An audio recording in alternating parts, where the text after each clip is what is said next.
All right, here's your Red Sox 5-minute update. People seem to like these here on YouTube. I'm MikeAntonellis. Make sure to follow me on X at the Radio Mike, and that's where you can find all my social media channels. And if you'd like to send me an email, I'll make a comment on here, antonellis.michael@gmail.com.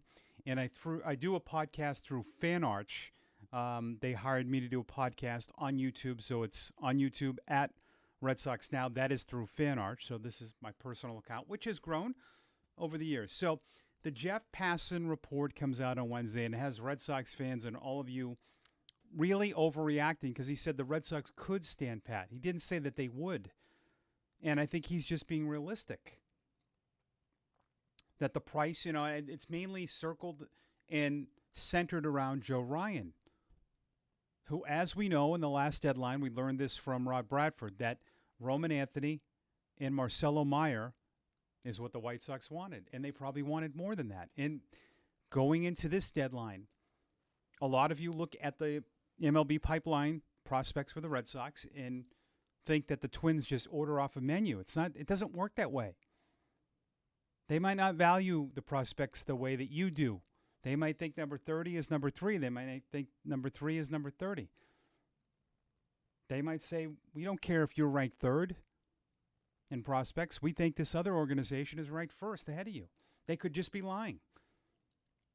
You have a need. You need another piece to go with Crochet. That will cost you dearly. It won't cost you Peyton Tolley. It will cost you Peyton Tolley plus more. Maybe Meyer and Duran. Yes, that sounds unrealistic. That's life on the deadline. But you're overreacting too much in the Jeff Passan report. He didn't say it was definite. And what general manager is going to come out and say, yes, we want Joe Ryan at all costs? What GM has been doing that? Dave Dombrowski was very coy. They asked him about improving his club at the deadline. He said, we're always trying to improve our club. We'll look at internal candidates. You know he's not thinking that. And the 5 games that the Red Sox have played coming out of the break, they've lost 4. What were your expectations? 4-1, 3-2? Mine weren't. Against these arms? I get what Alex Cora said about wanting, you got to be able to figure out a way to beat good arms. Christopher Sanchez has allowed 2 earned runs more once. He gave up 4 earned runs to the Dodgers. That's his worst outing. He's been 2 earns or less every start. He beat Toronto twice. I think, no decision, but beat up on him. Beat up on San Diego twice. So I don't know what your expectations were against him and Wheeler. To make it close and then hope late in the game you win? Yeah. But I'm not surprised that they've lost 4 or 5. These are 2 great teams. But you come out of this tonight, and you're 2-4, and what I've talked about a lot, the 12-game stretch before the break, you still have a chance to go 6-6 or 5-7. That's all you're looking for.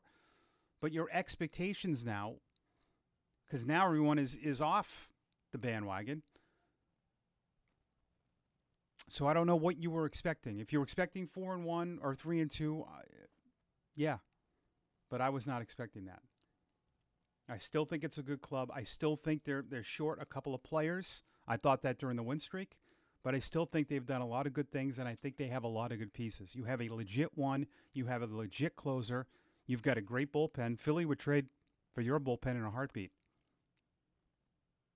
You've got good position players. You're young, too, and you're going to have the ups and downs. You're going to have the strikeout games that Anthony did. That's life. You have to accept that. You have to accept that Carlos Narvaez is going to have growing pains. He is young. Look at the strides that Abreu and Rafaela have made in their second full year. You got to live with that.